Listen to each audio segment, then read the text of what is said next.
വയനാട് ദുരന്തത്തിന് ഒരാണ്ട് തികയാണ്. കഴിഞ്ഞ വർഷം ഇതേ ദിവസമാണ് അർദ്ധരാത്രിയിൽ 268 മനുഷ്യരെ ഈ ഭൂമിയിൽ നിന്ന് എന്നേക്കുമായി മായ്ച്ചു കൊണ്ടുപോയ ആ ദുരന്തമുണ്ടായത്.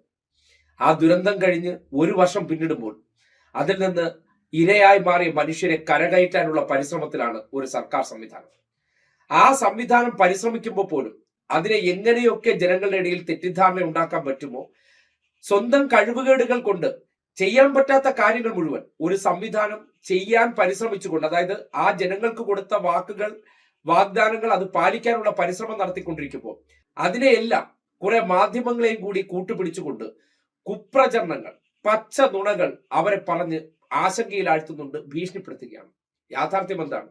ഇതുവരെ ആ ദുരന്തമുണ്ടായതിനു ശേഷം ഭൂമി ഏറ്റെടുക്കലുമായി ബന്ധപ്പെട്ട നിയമ പോരാട്ടങ്ങൾക്കെല്ലാം ഒടുവിൽ അതിന്റെ നടപടിക്രമങ്ങളെല്ലാം പൂർത്തീകരിച്ച് ആദ്യ മാതൃകാ വീട് ഇന്നിപ്പോ പൂർത്തീകരിച്ചിട്ടുണ്ട്.